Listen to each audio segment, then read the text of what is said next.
yesterday was Sunday, and my family and I went to visit our best couple. And this question had to pop up, as it has been popping up every time I meet my friends, my family, and I think even all of you, because you are aware, if you have been following me, that I have been pursuing my PhD. So they asked me, have you finished your PhD? And I smiled and I was like, yes, I have finished. Yeah, but wow, it has been a real journey, and reflecting on it right now is helping me to actually look at how the whole journey unfolded, what I learned, what I should have known before I started, and many more. So friends, welcome to my PhD journey. I'll be doing several episodes of this journey. It has been 3.5 years. So I'm going to share in a few episodes so that we can delve more deeply into it. So in July of 2022, I received an email from a stranger called Dr. Bernard Kanoi, a senior researcher at the Mount Kenya University. And I must say that was a big surprise. And for sure, that marked the beginning of my PhD journey. But before I tell you how that all happened, before pursuing a PhD, there definitely have been another journey of my MSc. And the truth is, before I even think about the PhD, I had always desired to join academia. So after my BSc, I started immediately looking for opportunities to do my master's, opportunities to just advance my studies. And that is how I can say, for me, the desire for a PhD actually started long before any title. It was more of a career goal to join academia and also to contribute to global health solutions.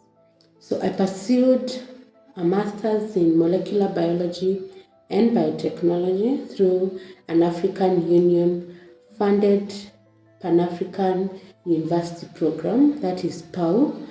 And it is actually based here in Kenya in JKUAT University in Juja. Specifically, the institute is called the Pan-African University Institute for Basic Sciences, Technology and Innovation, that's PAUSTI. So just for the record, the Pan-African University, that's PAU, has different institutes across Africa, and it is an African Union project. So we have now the PAUSTI based here in Kenya, we have PAU Lesi in Nigeria, we have PAU West in Algeria, and we have PAU S in Cameroon. I applied through a recommendation from a friend of my best friend. Yeah. And this best friend, let me just whisper, is actually my husband. So a friend of his had gotten the opportunity. He was doing something to do with computational mathematics, actuarial science, that field. Yeah, so he told us that there is this opportunity and they're having master's programs in my area. So I applied and I was lucky to get the scholarship, which is actually a fully funded scholarship. You have your tuition covered, you have your project covered, and there's also a good allowance. Yeah, so I joined as the 5th cohort. Yeah, and I must say that this also was a big leap into my career because it really exposed me to research and opened my networks and gave me an African focused science, to think in a global context. And I thank God for that opportunity. So my class actually had, I think we were just 4 of us from Kenya and the rest were from across Africa. And that's a big deal. Yeah, so this opportunity still exists even now. So I would encourage us, if you want to give it a try, go online to the PAU website and you will see when they open. And yes, it's possible to get it. I didn't have any connections because even the person who referred me here was a student. So it is possible. So I thank God for that opportunity.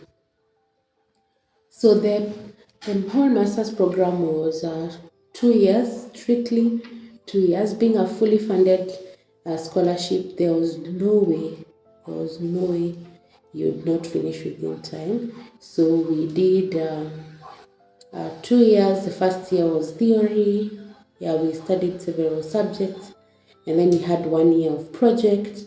And I chose the area of cancer, and I was doing cervical cancer diagnosis. And it was an interesting year because I was able to do an innovation. The beauty about this institute is that they're encouraging Africa to innovate, Africa to think about products, to think about things that you can move into industry and do manufacturing and get them into the society. So I I did an innovation for cervical cancer screening. Yeah, so the pap smears that we normally have are very invasive, and most women are very uncomfortable to do like regular screening. So we had an innovation where we could simplify the diagnosis and especially the screening process, so that at least those who we find need now more testing can proceed. So I will actually link a video that explains the nitty-gritties, maybe the deep science about that particular project. And this helped me because after I did the proof of concept at that level, now I knew I needed to continue with this project. And I think that is where now everything really started, because I felt the urge to now apply for not masters, to apply for PhD opportunities so that I could continue with this project and eventually have this product ready for the market. Yeah. But before we go there, I am a scientist who has also written some poems in my life. So there's a poem I wrote after I graduated from PhD. I was truly inspired, and my greatest desire was, I hope that I can make some impact in the society. So I wrote a poem that I want to read for you. Yeah. Okay. So, POW. Let me start again. POW, African Union baby. Your offspring go forth.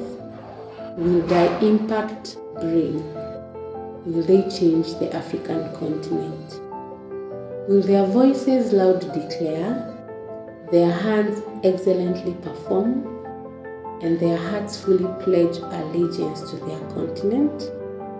O POW, I am your baby.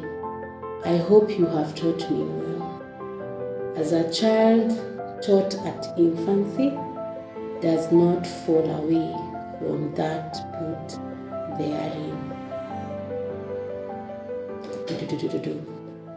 Anyway, so I wrote that poem. I think for me at that point, the POW program was very new, still very new. Like I said, I was in the 5th cohort, and now I was reflecting. We have finished and we go forth. So are we ready to bring impact into the African continent?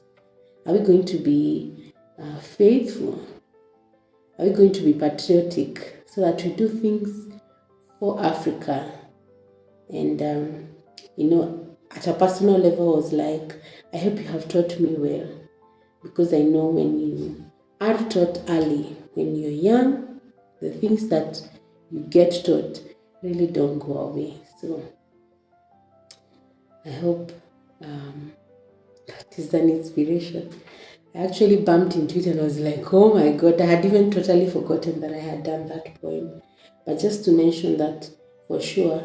After completing my MSc, I really got inspired and I was ready to tackle things at a global scale and become of um, um, importance to Africa. Yeah, so that is where I mentioned that I started looking now for more opportunities so that I could bring this innovation into reality. So I applied. I graduated in 2019. I had not mentioned that I started my master's in 2017, graduated in 2019. And for over 2 years, I applied. Nothing materialized. But then my desire for academia and innovation did not die. I kept the hope and I knew that one day things would open up. So when people ask me how did I really get the PhD opportunity, I must say that first I was really patient. Then I really did a lot of work in doing the applications. And then my network helped. So I started my PhD 3 years later. That email in July of 2022 simply marked that moment when the journey became a reality. So, friends, this is my first episode of my PhD journal, and in the next one, I'll actually now tell you how did I get that email, who connected me to Dr. Bernard Kanoi, and how did it go, and of course the journey in between. That is the 3 years before starting. So if you are on a science journey or an academic journey, whatever journey you are, or even if you are thinking about starting out your MSc, your PhD, or whichever other career goal, I can tell you that you're not alone. We are all striving towards becoming better versions of ourselves, and therefore the story is still being written. So don't give up, just keep moving.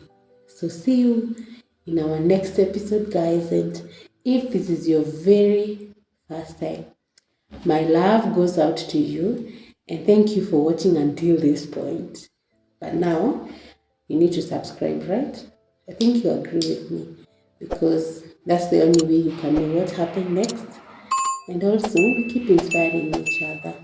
And if you like this video, you can comment and you can share. So thank you so much, and see you in our next episode.